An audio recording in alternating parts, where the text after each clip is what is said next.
अब तक तो लड़ रहे थे बच्चों के लिए, तुम्हें क्या लग रहा है तुम अब फीस ले लोगे? अब तो दबे अंदाज में कहते थे, अब नाम लेके कहेंगे चोट्टा कहेंगे फीस कम कर। ट्रेड पढ़ाता था सब बच्चा सबको, रेलवे की वैकेंसी आती है ना, सबसे ज्यादा गरीब बच्चे आपको किस एग्जाम में मिलेंगे? रेलवे। एसएससी में इंग्लिश होता है, तो जो बच्चे सरकारी स्कूल से पढ़े हैं या जो गांव से पढ़े हैं गरीब है, उनकी इंग्लिश कमजोर होती है, तो एसएससी की ओर नहीं जाते हैं, तो रेलवे की ओर। रेलवे का जब वैकेंसी है ना, ट्रेड पढ़ाने के नाम पे 15-15 हजार रुपया लेगा, 20-20 हजार रुपया अब ले लेगा। पहले तो दबे अंदाज में बोलते थे, अब ले लेंगे। अब तो शुरू होगा, अब बच्चों के लिए शुरू होगा। वादा करते थे बच्चों तुमसे कि जितनी तुम ये लड़ाई लड़े थे ना, वो कम लड़े थे। अब बच्चों तुम्हारी पढ़ाई के लिए उससे 4 गुनी लड़ेंगे। और हर इंसान कह सकता है, हर गरीब कह सकता है कि तुम्हारी लड़ाई पहले भी लड़े थे और आगे भी लड़ेंगे। अच्छी शिक्षा और अच्छा इलाज पर अधिकार सबका बराबर होना चाहिए, चाहे कोई अमीर घर में पैदा हो चाहे गरीब घर में पैदा हो। चाइना क्यों आगे गया? मेडिकल एंड एजुकेशन सेम है सबका। हमारे यहाँ हॉस्पिटल में एक लेडीज आई थी, तो कपड़े और पहनावे से लग जाता है बड़ा अमीर घर की है, तो उनसे हमने पूछा कि दबे अंदाज में कि यहाँ आपको आने की क्या जरूरत थी?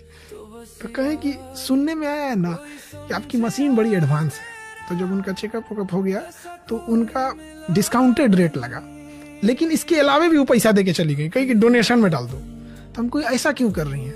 कहा कि हमको लगा चैरिटी का हॉस्पिटल है ना, तो चैरिटी जैसा मशीन है, ये चैरिटी जैसा इलाज हो। 50 रुपया में एमडी डॉक्टर है, डीएम,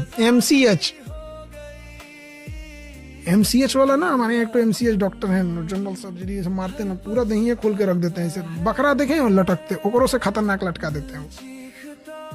और फीस कितनी है सर? 50 रुपए। लोग बोलते हैं गरीबी बेचा जाएगा। चोट्टे तुम अमीरों उसको बेचो, हमारे लिए मेरे ही गरीब ठीक है। हम 4000 में पीडीएफ नहीं बेचते हैं, हम उतने में पढ़ाएंगे, उतने में इलाज करेंगे। और छाती पे चढ़ के और बोलेंगे। अब देहात में कहा छतिया पे चढ़ के दाल दरेगा। इन टीचरों से कहते हैं, अरे समाज के लिए क्या किया है रे तुम? क्या किया है समाज के लिए?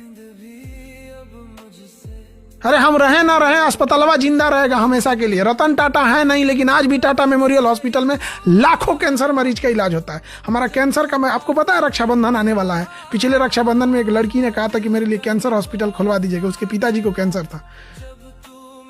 हो गया रहता कैंसर हॉस्पिटल, अभी तक 40 दिन से बंद है। उस रक्षाबंधन में अब ये जो डिस्टर्ब हुआ 40 दिन में, वो जब राखी बांधने आएगी और कहेगी कि 1 साल पहले बोले थे कैंसर हॉस्पिटल, और क्या बोलेंगे? हम नेता हैं जो बोल देंगे अगले साल होगा? हम नेता हैं? कहां दुनिया में सुने इतना जल्दी हॉस्पिटल बोल के चालू करा दिया गया हो?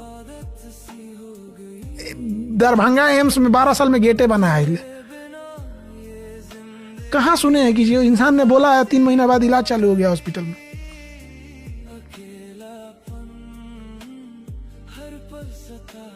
हम बिहारी हैं, जब तक तोड़ेंगे नहीं तब तक छोड़ेंगे नहीं। अभी बहुत ही लंबा दंगल चलेगा। धन्यवाद सर आपका।